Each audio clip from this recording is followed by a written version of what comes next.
Hello, welcome to my student support system. आज की class में आपका स्वागत है।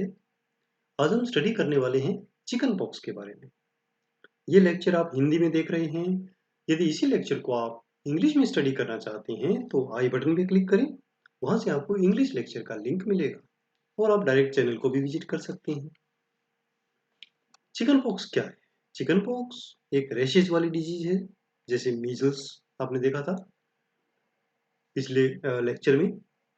तो chicken pox varicella zoster virus के कारण होने वाला एक वायरल रोग है और ये बहुत ज्यादा कम्युनिकेबल है, संक्रामक है। इसे वेरिसेला डिजीज के रूप में भी जानते हैं। इसका पॉजिटिव एजेंट क्या है? जैसे अभी हमने पढ़ा, चिकन पॉक्स वेरिसेला जोस्टर नामक वायरस से होता है। इस वायरस को हर्पीज वायरस 3 के रूप में भी जाना जाता है।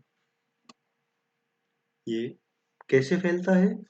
संक्रमण का जो सोर्स है वो चिकन पॉक्स का एक रोगी है। ये virus mouth, nose, mucous membrane और जो स्किन के ऊपर रैशेज बनी है उनके घावों में मौजूद होता है। तो वहीं से ये स्प्रेड हो सकता है। तो इसका जो मोड ऑफ ट्रांसमिशन होगा वो एक तो ड्रॉपलेट इन्फेक्शन होगा और डायरेक्ट कॉन्टेक्ट से भी फैलता है। रैशेज होने से एक दो दिन पहले और 4-5 दिन बाद तक रोगी इस संक्रमण को फैलाने में सक्षम होता है। जैसे ही वो खांसता है, छींकता है तो ड्रॉपलेट ट्रांसफर हो सकते हैं। और जो टच है, जहाँ पर क्रस्ट बने हुए हैं या वेसिकुलर जो फ्लूइड है उसके अंदर भी आप ये वायरस मिलते हैं, वहां से भी स्प्रेड हो सकता है।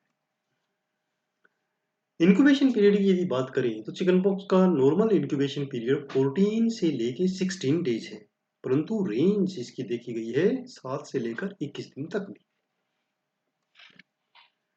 लक्षण क्या होंगे, कैसे पता लगेगा कि ये चिकन पॉक्स है? तो साइन एंड सिम्टम के आधार पर यदि हम देखें, लक्षणों के आधार पर देखें तो इसके दो स्टेजेस होती हैं। पहली स्टेज है प्री इरप्टिव स्टेज और दूसरी eruptive stage. Pre eruptive stage में रोगी को बुखार, पीठ में दर्द या बैक पेन, शिवरिंग, कंपकंपी या जो मैलेज है, मतलब रोगी बहुत ही यानी अपने आप को बीमार फील करता है, हेल्दी फील नहीं करता, तो उसे हम कहते हैं मैलेज। ये हो सकता है। यह अवस्था नॉर्मली 3 दिन तक रहती है। उसके बाद इरप्टिव स्टेज शुरू हो जाती है। इरप्टिव स्टेज का मतलब होता है कि इरप्शन ऑफ रैशेज। तो यह चरण रैशेज की उपस्थिति से शुरू होता है और इसके जो रैशेज या चकत्ते हैं वो सिमेट्रिकल है। तो यहाँ से आपको डिफरेंशिएट करना पता लगेगा, समझ सकते हैं आप कि मीजल्स का जो पैटर्न है वो एसिमेट्रिकल है रैशेज का, जबकि ये सिमेट्रिकल है, दोनों तरफ बॉडी के समान रूप से ये आते हैं।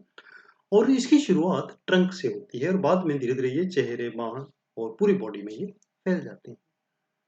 और जो इसका टाइप होता है रैशेज का, वो पहले मैक्यूल होता है, फिर पेप्यूल, फिर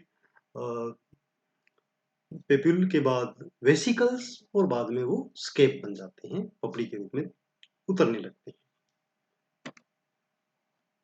जो ये रैशेज होते हैं या चकत्ते होते हैं, इनकी उपस्थिति के 4 से 7 दिन बाद स्केबिंग शुरू हो जाती है। स्केबिंग का मतलब कि उसमें पपड़ी जमना और ऐसे लगता है कि अब वो ठीक हो रही है, तो ये प्रोसेस शुरू हो जाता है। और चिकन पॉक्स के जो रैशेज हैं उसमें प्लियोमॉर्फिज्म शो होता है। प्लियोमॉर्फिज्म का ये मतलब है कि एट ए टाइम आपको बॉडी पर सभी प्रकार के चकत्ते मिलेंगे। मैक्यूल भी होगा, वहां पे पेप्यूल भी होगा, वहां पर वेसिकल्स भी होंगे और इवन वो कुछ ठीक होते हुए स्कैब्स भी वहां पर अवेलेबल होंगे। तो वो प्लियोमॉर्फिज्म कहलाता है। तो इन सब चीजों से आपको पता लग सकता है क्लियर कट कि ये चिकन पॉक्स है या मीजल्स है। बुखार इस अवस्था में भी हो सकता है। कॉम्प्लिकेशन, अगर सामान्य तौर पर हम देखें तो वेरिसेला एक सिंपल चाइल्डहुड डिजीज है।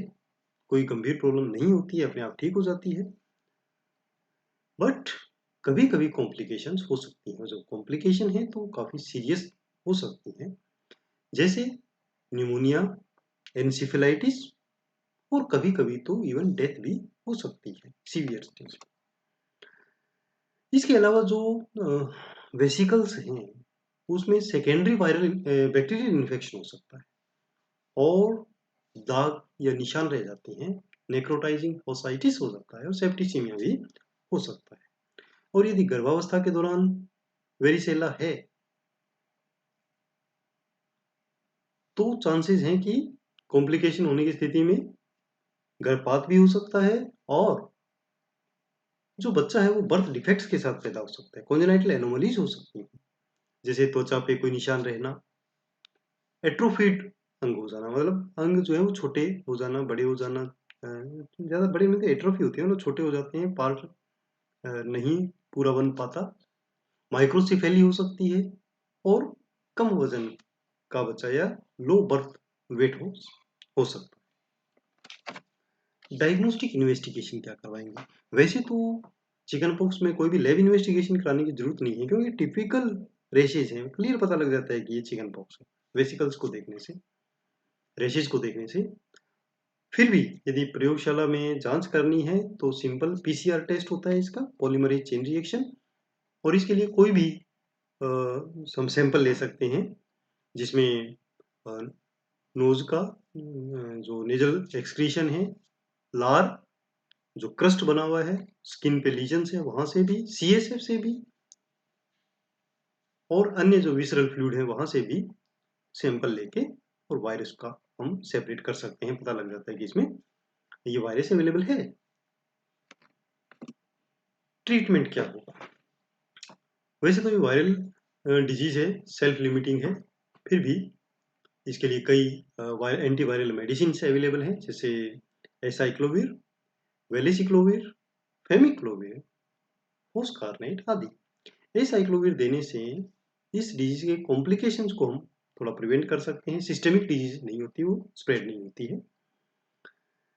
इसके अलावा ट्रीटमेंट के दौरान भी मेन जो फोकस किया जाता है वो इसके स्प्रेड पे किया जाता है कि प्रिवेंशन एंड कंट्रोल होना चाहिए इसके स्प्रेड पर, फैले नहीं ये रोग ज़्यादा। तो इसके लिए हम क्या करेंगे? सबसे अच्छा जो नियंत्रण का उपाय है वो है आइसोलेशन। रेशेस या जैसे ही पता लगे 6 दिन तक आइसोलेट किया जाए रोगी को, और डिजीज का नोटिफिकेशन, वो तो ऑलमोस्ट सभी जो कम्युनिकेबल डिजीज हैं उनके लिए नोटिफिकेशन मस्ट है, रिपोर्टिंग और नोटिफिकेशन। इसके अलावा जो भी नेजल और जो थ्रोट सिक्रीशंस हैं उनका प्रॉपर डिसइंफेक्शन करना, और अगर वो किसी फोमाइट्स के ऊपर या आर्टिकल्स के ऊपर लगा हुआ है तो वहाँ उनका भी प्रॉपर डिसइंफेक्शन होना चाहिए ताकि रोग फैले नहीं।